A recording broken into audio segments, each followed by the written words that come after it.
Would you burn down your own home just to see someone you love? In 17th century Japan, in the city that is now Tokyo, a 16-year-old girl did exactly that. She was caught. She was put on trial. The judge gave her a way out. She didn't take it, and she was executed by fire. Her name was O-Shichi. Her father ran a vegetable shop in Edo, what we now call Tokyo. Back then, Edo was one of the most fire-prone cities on earth. Thousands of wooden buildings, packed together, no fireproof walls. A single spark could kill hundreds. In the winter of 1682, it happened again. A massive fire tore through the city. O-Shichi's family lost everything. They fled to a nearby temple to survive. And there, in that shelter, in that chaos, she saw him. His name was Kichizaburo, a young temple page. They barely spoke, but she never forgot his face. When the fire finally ended, her house was rebuilt. Her family moved back home. And just like that, he was gone. No phones. No letters she could send him. No way to cross the city without permission. She was 16. She was trapped. Days passed, then weeks. And that's when a thought crept in,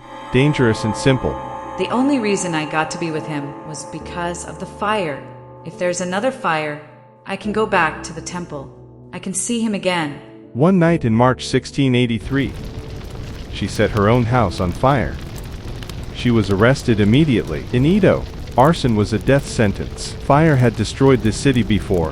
Thousands dead, whole districts gone. The law was absolute. Arsonists die by fire. But there was one exception. Anyone under the age of 16 could not be executed. O-Shichi was 16 years old. By just 1 year, she had crossed the line. But the magistrate took pity on her. He leaned forward and asked, quietly, "You are 15 years old, aren't you?" He said it twice. He was giving her the answer. All she had to say was yes. O-Shichi looked at him and said, "No, I am 16. She was sentenced to death.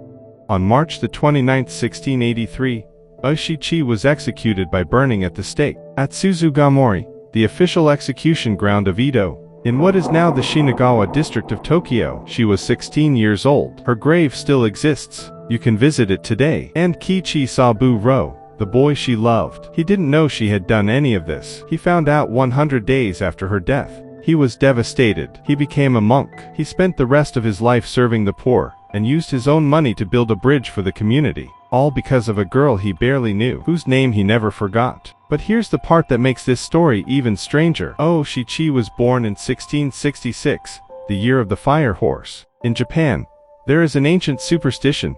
Girls born in the year of the fire horse are cursed. They are said to be too passionate, too reckless, and destined to bring destruction to their families. For centuries, families avoided having daughters in those years. Then the next fire horse year came, 1966. Modern Japan, cars, television, and Japan's birth rate dropped by 25% in a single year. Because of a 300-year-old superstition. The next fire horse year, 2026.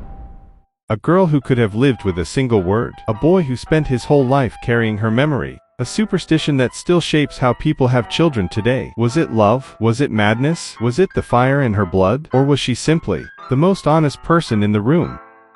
See you next time in class. Bye-bye.